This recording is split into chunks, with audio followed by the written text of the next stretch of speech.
Welcome back, everybody. It is episode 4 of For the Love of Football. I am your host, Parker Brown. Thank you all for coming back. Every episode, we have gained more and more viewers. We have gained more and more of you to watch the show. So I thank you. If you could, I have actually listed now the socials below. If you're watching on stream currently, go follow these. This is where I'm mainly going to be posting. So thank you again. Thank you all for watching. I've increased in viewers every single time because of you. But yeah, nothing much else to it. I can't. It's a blessing that I can do this. It's a blessing that I can come on here and talk to you. My voice is a little bit raspy today.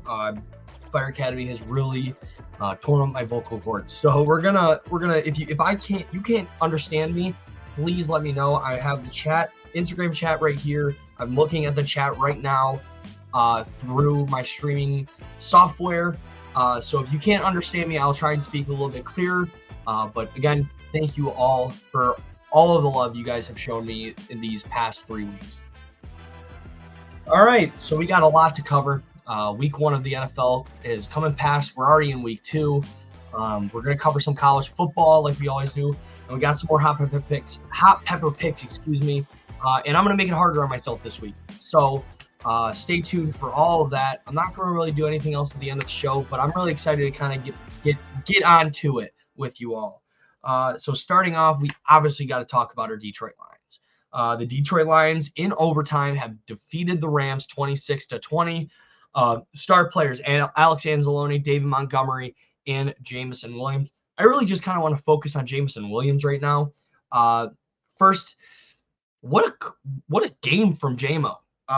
His stats that game, we can read it right here, were 24.2 yards per reception, 121 yards, 5 receptions, and 1 receiving touchdown. Huge game for JMO. Everybody that has been hating on this guy since he's gotten into the league have been silenced. You remember even last year, he wasn't great with catching the ball, but, you could tell the things that his teammates and his coaches were saying about him going into this week were true. He is an absolute animal. He is absolutely improved off of last season. So I'm really, really excited to see what he does Sunday against the Buccaneers.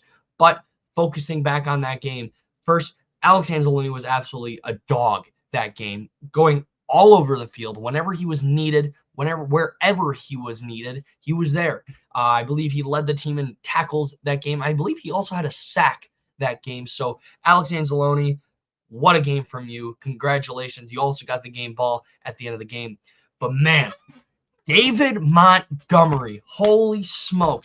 This guy in overtime became primetime Derrick Henry. This guy was not letting anybody stop him. He ran down the field pretty much every time he got down. He got back up, got the ball again, and kept on moving. David Montgomery is the reason the Lions won that game. Let's be honest. It was a very sloppy game from not even just Jared Goff, but Amon-Ra St. Brown and Sam Laporta. Offensively, not all the gears were clicking. So I'm kind of worried going into this week as Baker Mayfield and the Buccaneers looked absolutely phenomenal against the Commanders. Secondly, we got to talk about Bengals. The Cincinnati Bengals look absolutely atrocious against the New England Patriots. And I'm not even sure why. It's clear that the talent level on the Bengals is there. It's clear that they have the coaching. It's clear that they have the quarterback. However, it might have just been that one game that's the season where they completely fumble. The Patriots, for some reason, when they're over under on wins this season is, I believe, 4.5, looked like a 12-win team. Let's be honest.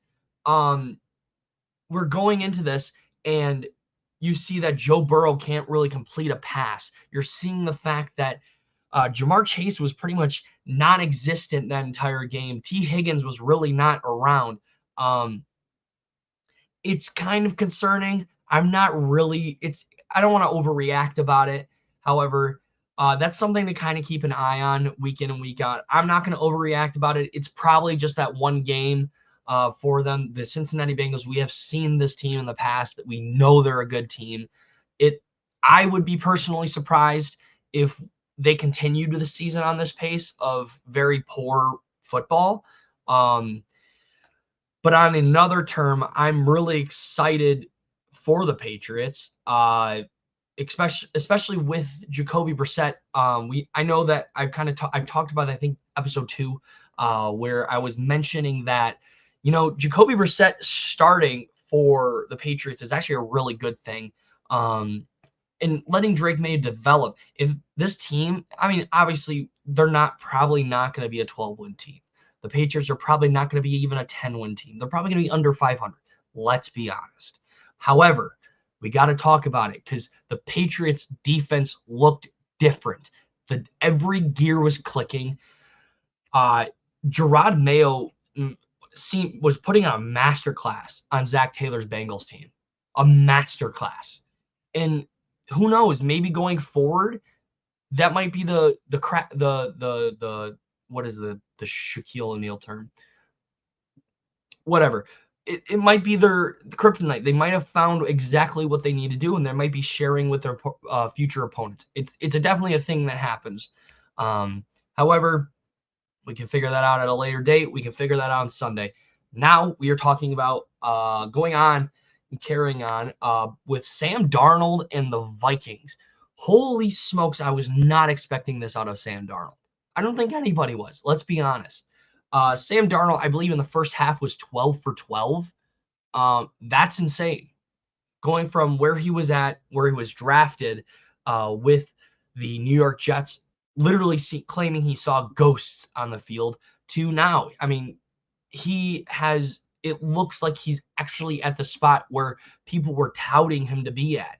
And if I'm Kevin O'Connell and I'm kind of looking at the future of this team, if this continues, I'd really question starting JJ McCarthy at any point next year. I know it might be a hot take, but however, if you're on a roll with a guy like Sam Darnold, he seemingly has great chemistry with guys like Justin Jefferson, you might want to sit JJ for another maybe half of a season and keep Sam Darnold around. Realistically, here are his stats after he completed the game. He was 19 for 24, threw for 208 yards, 79.2 completion percentage. He averaged 8.7 yards a throw, 2 touchdowns. He only got intercepted once. Interceptions suck, but if you look at every other stat and don't look at the interception, that was a great, great game by Sam Darnold. However, on the flip side of the ball, Daniel Jones might be the worst quarterback in the NFL.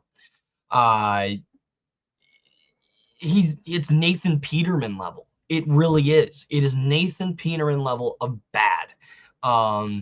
Even though some guys and gals might think that Nathan Peterman's the GOAT.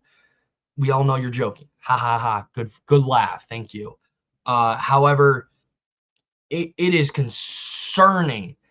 It is concerning how bad Daniel Jones is. Concerning. Like, is everything okay at home? That's where I'm thinking at right now. Is the wife okay? I don't know if Daniel Jones has a wife or girlfriend. Is the dog okay? Let's be honest. I don't know what Daniel Jones is going through, but he doesn't look like the quarterback he even remotely looked. He looks worse than he did last year, and he was bad last year. Let's be honest. I'm worried about the guy, and New York is completely turned against this guy. So maybe he can flip a switch. Maybe that's the key word. But I don't know. I'm really worried about him. Next game, I'm going to talk about the Atlanta Falcons versus the Steelers. Kyle Pitts has found a connection with Kirk Cousins. He has. He played phenomenally against the Steelers. However, it wasn't enough against the Steelers, as I believe Russell Wilson went down and Justin Fields is in. I'm not sure on the stat or what the news is on if Justin Fields is starting next week. I'm actually going to look that up right now. Starting. But, what a game from Mike Tomlin and the Steelers team. I was kind of worried. George Pickens looked great. I was really worried about the fact that Russell Wilson and Justin Fields were two of the most sacked quarterbacks last year. It's an undeniable fact. I'm not going to go looking at statistics for you. You can look this up online. Not to be rude. However, it's impressive. I mean, how well they did. Yes, Justin Fields is ready to start, it seems, next week. Pittsburgh Steelers start Justin Fields for the next 2 games. Insider says this is from PennLive.com. CBS is also reporting on it. Patrick Peterson, even 4 hours ago, claimed that Justin Fields will be named the starters, and even if they go 3-0 these next 3 weeks, or 2 weeks, excuse me, he believes that Justin Fields will be the starter going forward. I can see it. I mean, it's the Steelers quarterback room is a huge question in my point of view. I see it almost as Steve Young. I mean, don't take it as like I'm calling these two great. I'm seeing it as a Steve Young, Joe Montana situation where you have 2 capable quarterbacks who can do the same job for you. One's younger, one's older. You got to make a decision at that point. If Justin Fields is going to be the best decision going forward, what are you going to do with Russell Wilson? Because in my opinion, Russell Wilson isn't a backup quarterback. He's a starting quarterback on most NFL teams. He's a starting quarterback in New York. He's probably a starting quarterback in Carolina. He's probably a starting quarterback, I don't know, in Las Vegas. A decision needs to be made because you can't have a team with 2 quarterbacks. You can't. It's just not how it works. And both quarterbacks are capable. We know how Justin Fields is. Yes, did he have a terrible coach the first 3 years he was in Chicago? Absolutely. Has Russell Wilson kind of fallen off? Yes, but even last year, Russell Wilson looked actually pretty good. It was just the Sean Payton and Russell Wilson drama that everybody kind of just overlooked how good Russell Wilson was last year. He wasn't a bad quarterback, and I hate hearing people call him a bad quarterback because of last year. It was really 2 years ago when he went to the Broncos where everybody kind of turned against him. It was this Mr. Unlimited type bullshit. However, Mike Tomlin needs to make a decision in the next couple of weeks who is the quarterback of this football team. Yes, he named Russell Wilson week 1 starter. Yes, we don't know. It's all a confusing, jumbled up fucking mess. And let's be honest. But I'm interested to see what's going forward. I'm kind of concerned about what's going on with the Falcons. They didn't look great. However, I'm kind of optimistic about what's going to happen with the Atlanta Falcons. I think that they're going to kind of have a bounce back week. I don't know who they're playing this week, which is kind of a really scary thing. Falcons game 2. All right, I didn't even type Atlanta. All right, they are playing the Eagles this week, but they will get stomped on. Sucks, but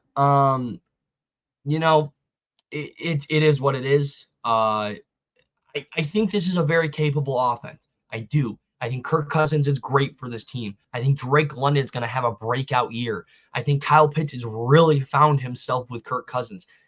It's just a matter of fact of them actually doing it. It's great to see all these weapons and players and coaching staff on paper, it is great. Oh, I could go down my fantasy football team and be like, yes, that would be a great NFL team, of course. However, they haven't done anything to prove it to me. They haven't. They looked like garbage last week. They did. They did. They looked like absolute trash. But moving on, a little bit of Josh Allen talk. For those who love Josh Allen, I love his girlfriend more than that. But Josh Allen, in the span between last episode and this episode, has won 2 games. I picked the Bills last episode to beat the Cardinals. I was really, let me be honest with you, I was really scared that was not going to go my way. So I decided, but I'm going to mention this, I decided to make it harder on myself for hot pepper picks. I'm going to explain it later, but I made it, because of this, I made it harder on myself so you guys could be entertained. Josh Allen wins 2 games in the span of between both shows. He looked phenomenal last night. He looked like an MVP, excuse me. If I look it up right now, I kind of want to see NFL MVP odds 2024, 2025. I have a feeling that Josh Allen should be in the lead right now. Wow, Patrick Mahomes is still in the lead. I mean, that makes sense, but I don't know. What I saw from Josh Allen last night, that was MVP level quarterbacking. That was. And even week 1, he looked phenomenal. Like, and I'm not trying to glaze. I'm not. I promise you I'm not trying to glaze Josh Allen. But it was some of the best quarterback play I've seen from him. And he doesn't have Stephon Diggs. And I believe I chose Josh Allen to win MVP. I might be onto something. I'm letting you know. However, Tua Tagovailoa, that's got to be it's really the big conversation. I'm really changing topics quick here, but it's the same game. We got to talk about Tua. Tua, late in the game, found himself with another concussion. This is the 4th concussion in 2 years. And knowing how concussions work, seeing how players in history, for example, pretty much the best case about it is Antonio Brown.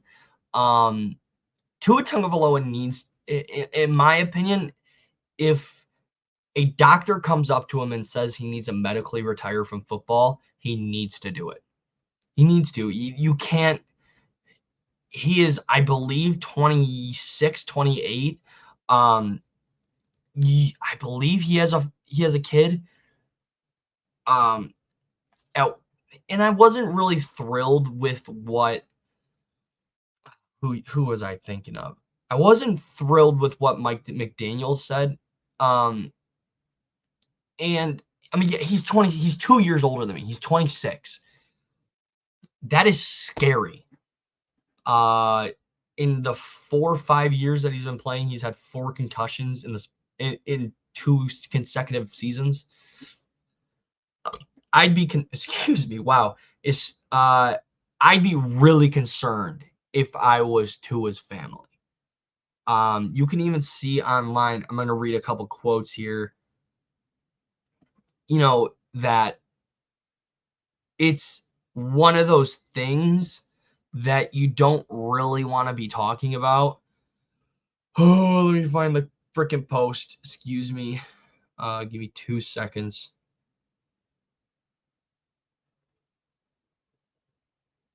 Nick Saban on the Pat McAfee show today said, I think it has to be a medical decision. Antonio Pierce says, I'll just tell him. Antonio Pierce, a head coach, said, I'll just tell him to retire. He's going to live longer. He's going to play football. Take care of your family. At this point, Tua's got to really think about life. He has to. There's no ifs, ands, or buts. He's got to think about his life. And if football is really the end all be all at the end of the day. And if that's the case scenario, and sometimes you have, as the head coach, Mike McDaniel, if you're watching this, I highly doubt it. you gotta set the standard for him. You gotta tell him, Tua, I don't like how this has gone. I really need you to consider retiring. That's really being the bigger man in the room. And it's gonna really freaking suck to be that guy. But when you know that there is a child, there is a family on the other side of that wall, Tua's got to think about that. That's all I'm going to say about that. Tua, in my opinion, should probably retire. Tony Gonzalez agrees with it. Shannon Sharp agrees with it. Who else? Antonio Pierce obviously agrees with it. Holy moly, I can't talk right now. It's got to be a conversation. It has to be. I'm sorry about the somber news, but we're going to continue on. We're going to talk about probably my favorite player in the NFL this season, Jayden Daniels. Jayden Daniels is he's the real deal. Jayden Daniels is going to win Rookie of the Year. He is. Caleb Williams did not look remote. I mean, it's week 1. I'm probably overreacting. He did not look like the caliber of player that everybody was hyping up to me. Hyping him up to be. It's true. And for him to be considered generational is a little, I'm concerned, because really the generational quarterback to me right now is Jayden Daniels. I'll read his stats off right here against Tampa Bay. In one game played, he threw 17 for 24, which is 70.8% on his completion. He's throwing for 184 yards, averaging 7.7 yards per throw. He didn't have an interception. He didn't have a touchdown throwing. His longest throw was 32 yards, but his rushing upside is really where it was at. 16 carries, 88 yards, 5.5 per carry, 2 touchdowns, and his longest rush was 17 yards. Man, Jayden Daniels might be the next. I don't even know who can you really compare him to besides Lamar and Cam. Obviously, Cam Newton is probably more easily compared to Anthony Richardson, but Jayden Daniels has the quickness to be like Lamar Jackson. He's probably a mix of Lamar Jackson and Justin Fields. I'm trying to think really who another quarterback would be like Jayden Daniels. I mean, obviously he's mobile. He can throw the ball pretty well, it seems. He's a slim guy. I mean, this is a very unique situation where you can't really compare him to a lot of athletes. Jayden Daniels, in that term, is generational. He is. In the term, it's a once in a lifetime type of player. And the way he went out in that game, obviously they lost. However, let's see who they played this week. Washington Commanders. They play the Bengals this week. If they can do remotely close to the Bengals in what the Patriots did to them, they have a very high chance in winning. This is a battle of 2 LSU quarterbacks. This is a battle between 2 guys that have completely. I believe the Commanders have completely flipped their franchise because of Jayden Daniels. The Bengals completely flipped their franchise because of Joe Burrow. But there's nothing but positives to say about this guy. There isn't. I mean, in his one game, he played phenomenally. Obviously, Baker Mayfield looked insane that game, but I think the real star of that game was Jayden Daniels. But moving forward, Aaron Rodgers can't win a game against the 49ers. It seems to be his kryptonite. They wouldn't draft him, so he went to Green Bay. What else? He can't win a freaking playoff game against the 49ers to go to the Super Bowl. Done that for a couple of years. And now he can't win in prime time against the 49ers. It's kind of scary. I think Rodgers looked decent. It wasn't, oh yeah, Aaron Rodgers is going to win MVP this season. Oh no. No, he's not. He's not going to win MVP, but he's really got to start finding Garrett Wilson. He does. Garrett Wilson's the best probably athlete on that field besides Breece Hall on the offensive side, obviously. However, he looks terrible. I mean, the Jets don't look good. I think it might be a really big factor that I don't think Robert Saleh is a good coach. I think there's a lot of problems with that team. I think they've let Aaron Rodgers kind of run the team, if I'm being honest. As soon as he got there, he's like, I want this, this, and this. And he got it all. And now he believes that he can run the team. I mean, he might not be fully healed. Let's be honest. You don't just return a season later from an Achilles tear. It's never happened. This is the first time probably it's happened in history, and how fast he's recovered. However, he's got to figure out how to beat the 49ers. It's like Josh Allen and beating the Chiefs in the playoffs. It's like Lamar Jackson and finally beating Patrick Mahomes in a primetime game. However, we're going to move on to another bad quarterback. Deshaun Watson seems like he's still in the massage parlor, and he doesn't want to actually play quarterback anymore since joining the Browns, and pretty much I believe he has a completely guaranteed contract with them. Sucks to suck, Browns. That is your fault. You completely broke the quarterback market. This is why guys like Daniel Jones are paid so much. This is why guys like Dak Prescott are paid so much. Because of you, now we got guys making close to $250 million. Thank you, Browns, for continuing to be the worst decision makers in the NFL. In that game, he threw 169 yards, completed 53.3% of his throws. Terrible. 1 touchdown, whoop-de-doo, but 2 interceptions. That's a bad game. That is. I mean, I know I said that Sam Darnold threw a pick, but he was also 12 for 12 in the first half. There's a difference. There's a huge difference in the situation. And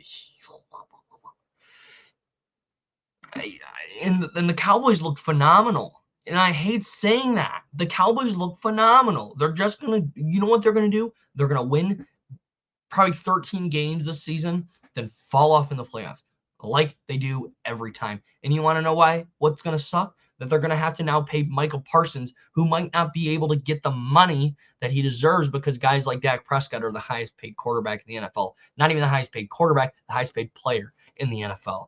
I agree with having CeeDee Lamb make some of the highest money in wide receiver market. But when you guys got guys like Dak Prescott who haven't won an award, haven't won a play. I mean, have they won a playoff game under Dak Prescott? Have they? No, they haven't. They're trash. Dak Prescott is not a good quarterback. He's not the best, even remotely. He's not even a top 10 quarterback. And why are we paying him the most money in NFL history? It doesn't make sense. It doesn't. And if Jerry Jones might be the worst thing that's happened to the Dallas Cowboys in history. Whoa, what did I do here? I did something. Hold on. There we go. We're back. But what are the Cowboys thinking of paying this guy? Like, I get it. You wanted to get a deal done. But he should. Let's think about this logically. Should he be getting paid more than Patrick Mahomes? Should he get paid more than Josh Allen? Should he get paid more than Lamar Jackson? Should he get paid more than Joe Burrow? Should he get paid more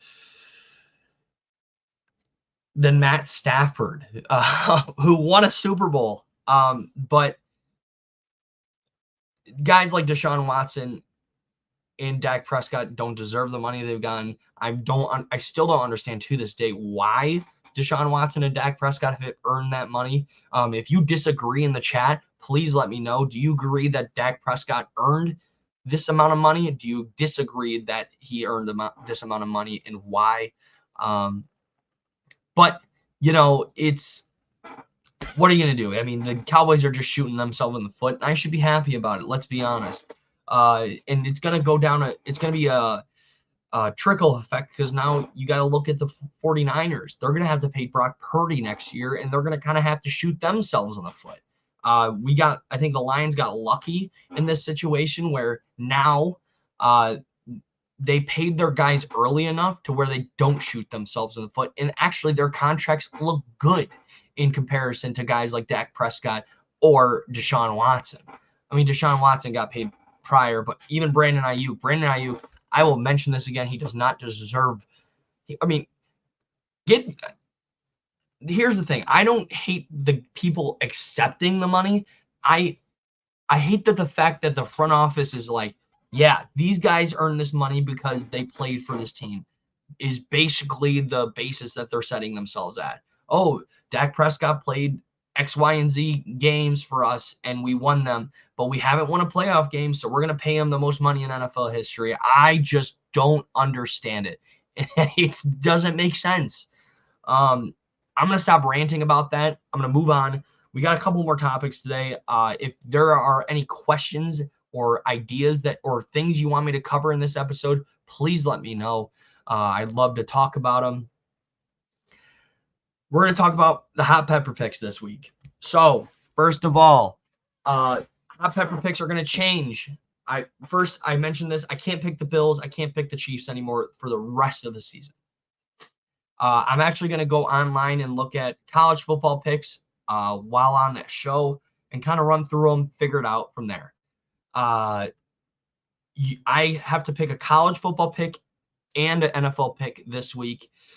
And if I get either of them wrong, or if I get one wrong, I have to eat one habanero pepper. If I get both wrong, I have to eat 2 habanero peppers. And I'm really going to try and challenge myself to get a little bit of entertainment value for you all. I know that I've kind of had an empty promise, and I accidentally succeeded. I mean, personally, I'd rather not eat a habanero pepper, but I know it'd be great for you all to watch me in pain. However, this week in the NFL, I'm actually going to share my screen. For those who are listening on audio later, I'll just verbally say what I'm doing. But NFL Week 2. All right, who do I like this week? I'm gonna backtrack. The Washington Commanders play the Giants this week, and they'll probably win.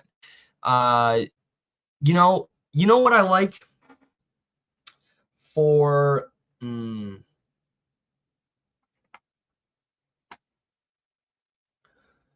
I like the Commanders against the Giants. So I think that'll be my pick this week.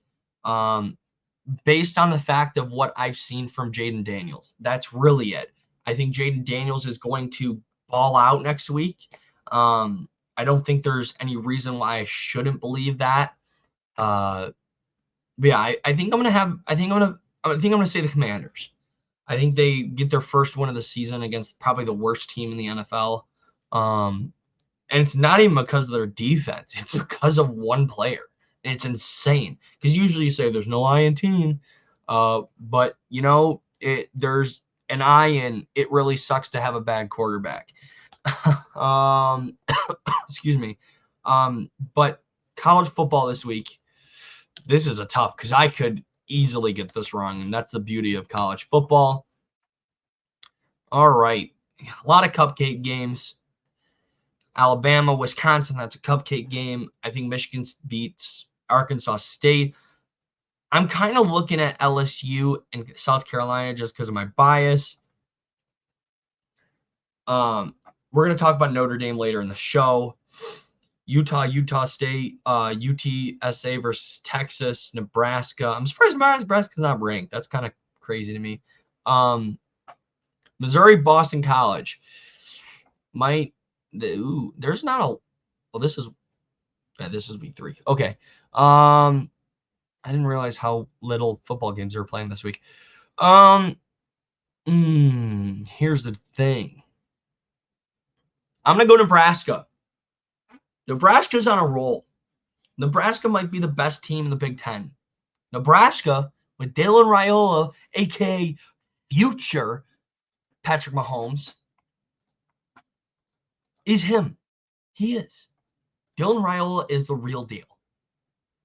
So I'm going to base here. I'm going to write it down so you all believe me. Hot pepper picks. Haha, look, my handwriting garbage. Nebraska and Commanders. All right, it's official. I'm going to put it up literally right above me.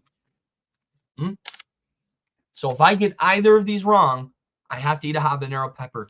Worst case scenario, I have to eat 2 habanero peppers and really make myself feel pain. And basically, the basis on that is that for the entire episode, I'm going to have to be suffering and talking to you all while having a habanero pepper steaming my brain cells. All right. So it should, I really hope I don't have to eat even one, but we'll see. We'll see. For those who are watching right now, thank you for continuing to watch this show. If you haven't already, hit the like button, hit the subscribe button. We're trying to grow a family here. We're trying to grow community, different from your Woodward Sports, different from your ESPNs. I promise you that. I'll have guests on probably in the next couple weeks. I'm trying to make some contacts about that. So we'll see. It's not going to be huge people. It's just probably going to be friends of mine that I've met while networking. But I promise you, this is going to be eventually the best football podcast in the country. That is my goal for you all. That is the best. I'm going to promise to bring as much entertainment value to you all that I can, because I could be boring. But now we're going to start talking about college football, because that's what I really want to break down. I already mentioned this, and I might as well start talking about it. Nebraska looks freaking phenomenal. Nebraska, in my opinion, might win the Big Ten. Hot take. Whoa, don't pull out the 9. Sorry, but I'm telling you, Nebraska might be it. And it's crazy to say that with terrible year after terrible year after terrible year for the Cornhuskers. But they have a team around them where they could seriously do damage in the Big Ten. And I probably shouldn't be talking. I probably shouldn't be, because last year I thought Colorado was going to be a top 20 team in college football, and they weren't. But I have a strong feeling about this team. I think Matt Rhule has really built a culture around this team. Nebraska has really succeeded on very traditional football, and that's what they're succeeding with right now. They're a 2-0 team. They beat Colorado, who it's not a great game, but if honestly, it's probably a cupcake game for them.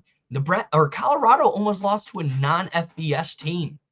They look terrible. Colorado is fumbling. Shedeur Sanders is not the quarterback everybody thought he was. Travis Hunter is a dog. We'll admit that. We will. However, Nebraska is it. And I solemnly swear, if you put money down on Nebraska beating what was it? Northern Iowa. If you lose and I am wrong, I will give away. I will not even only just eat a habanero pepper, but once I get a job, I will give away a jersey. I'll do something. Or how about this?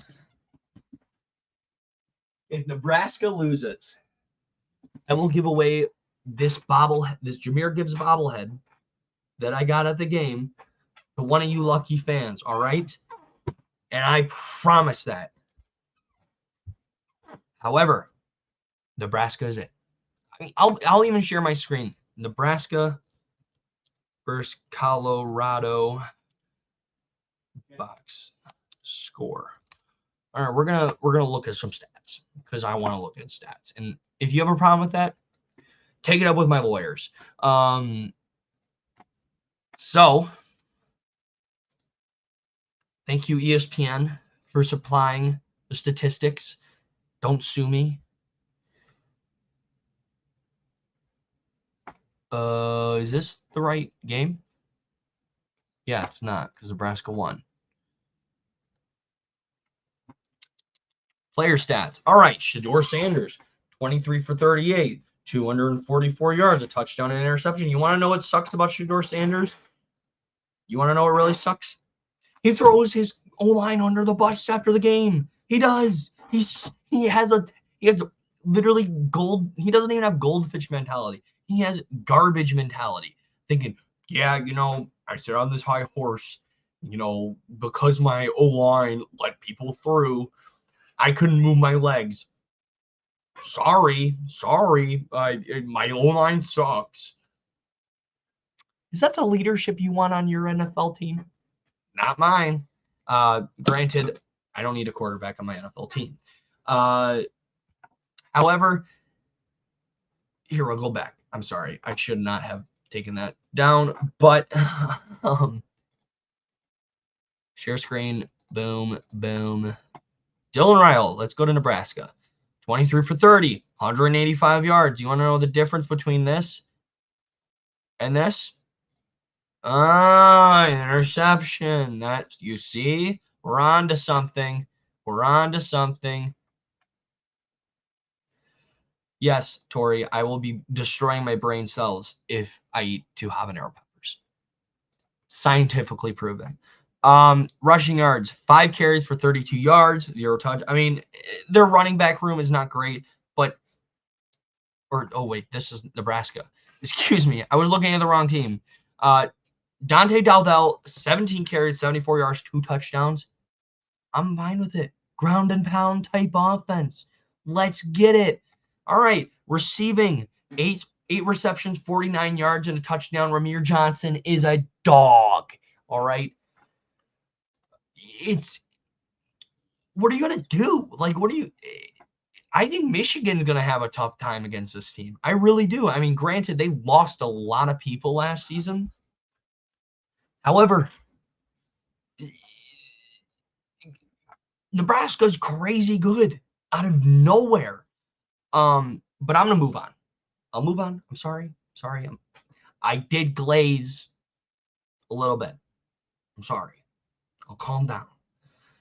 Michigan loses number 3. Texas, 31-12. You had a good run, the University of Michigan. Flannel Sam. Sorry, bro. It's over. Flannel, it's over. I'm just letting you know. It's time to dig up the grave and put the national champion trophy underneath the dirt. Granted, was it phenomenal to see Michigan finally win the national championship? Yes.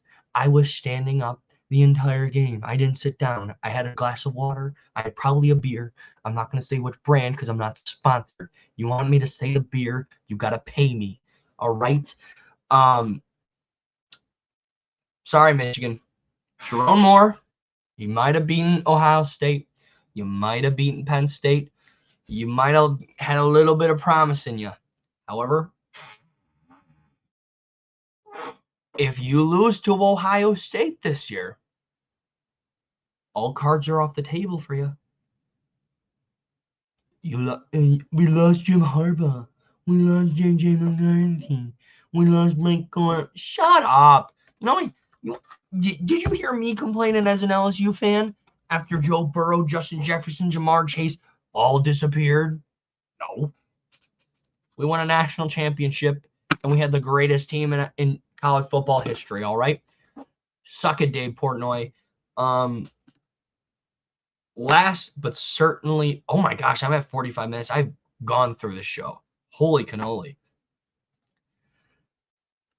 Again, thank you for watching so far. I really appreciate your support. Again, like, subscribe, follow all these socials right below here.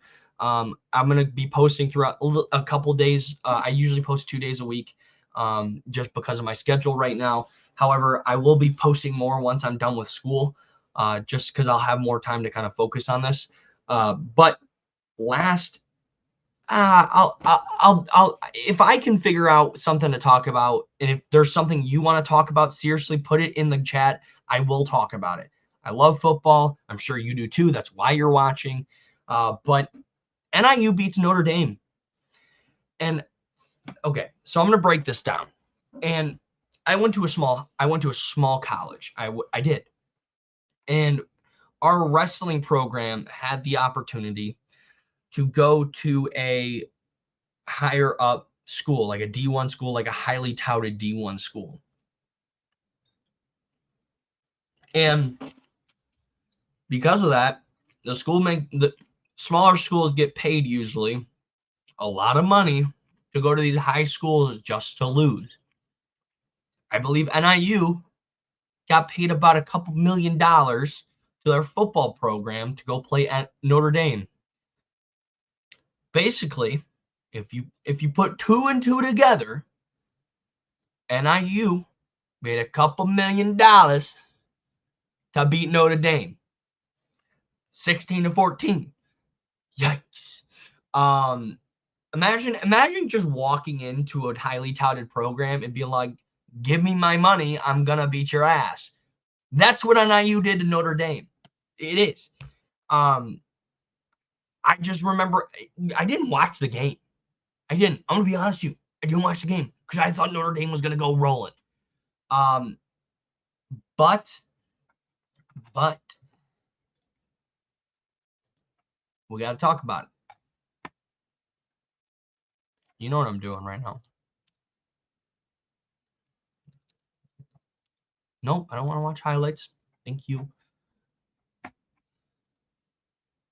StreamYard. Present. Share screen.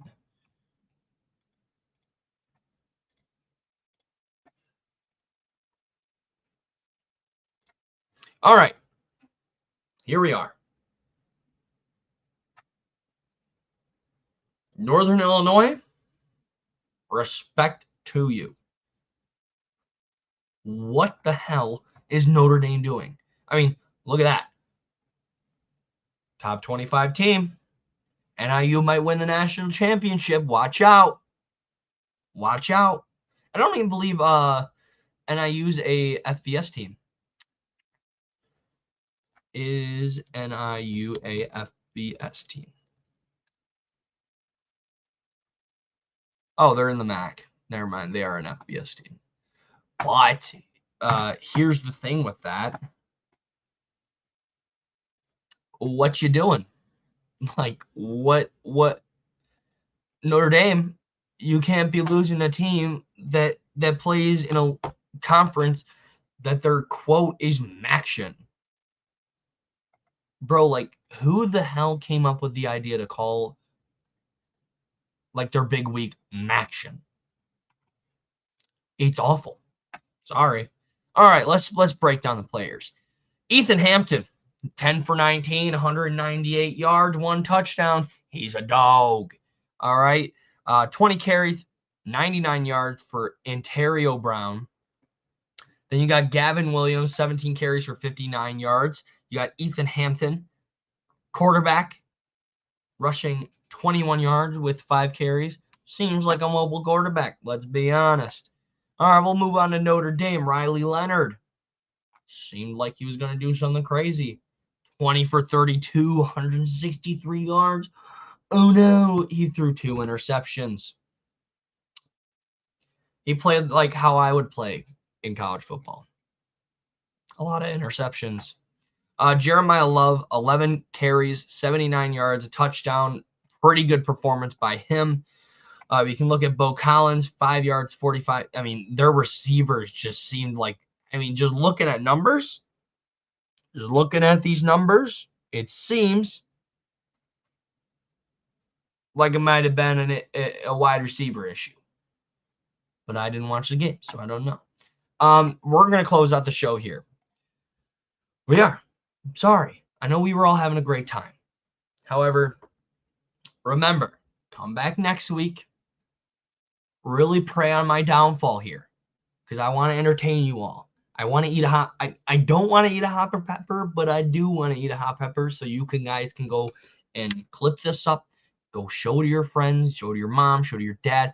But first of all, before we end the show, I want to thank every single one of you that have tuned in this episodes throughout the continuation of the show, whether it's on Instagram, TikTok, or I don't have it on TikTok, excuse me, whether it's Instagram, Twitch, or YouTube. I really, really, really appreciate the love and support you guys have given me while starting this. I don't have enough words to be grateful enough for what you guys, for what this has brought me. I've had an itch to start a podcast again for about a year, and I've really struggled since leaving Woodward to kind of get that off the ground. I even struggled when I was with Rockers. For those that you know, I used to be with a former Federal Prospects Hockey League team that I was let go from unfairly. However, this has been an itch of mine. I'm grateful that I have the opportunity. I'm blessed with an opportunity to talk to you guys about football and be passionate for the love of football. However, I'm gonna have to wrap the episode up. It's the end of another week. I do want to mention this before we go. I want to say happy birthday to Christopher Smith, a dear friend of mine. He turned 25 today. 24, I believe. No, 24. Why did I say 25? He turned 24 today. Happy birthday. Congratulations on another day lived. But yeah, I'm gonna have to end the show here. Thank you all for tuning in. Be sure to subscribe, like, stay tuned for next week. I hope NIU wins another big game. Who knows? I hope Nebraska wins. I hope the Commanders win. I really hope I don't have to eat habanero pepper. I just don't want to buy it. Like, that's the problem. I don't want to go out and buy a habanero pepper because someone's going to be like, what you doing with that? And I'm going to be like, don't ask questions you don't want to know. But anyways, thank you all for watching. Again, super blessed to have this opportunity. Thank you. Stay tuned for next week. Stay tuned and be sure to watch every football game you can this weekend. And obviously, go Lions, go LSU, go Commanders in Nebraska. Adios. I'm out of here.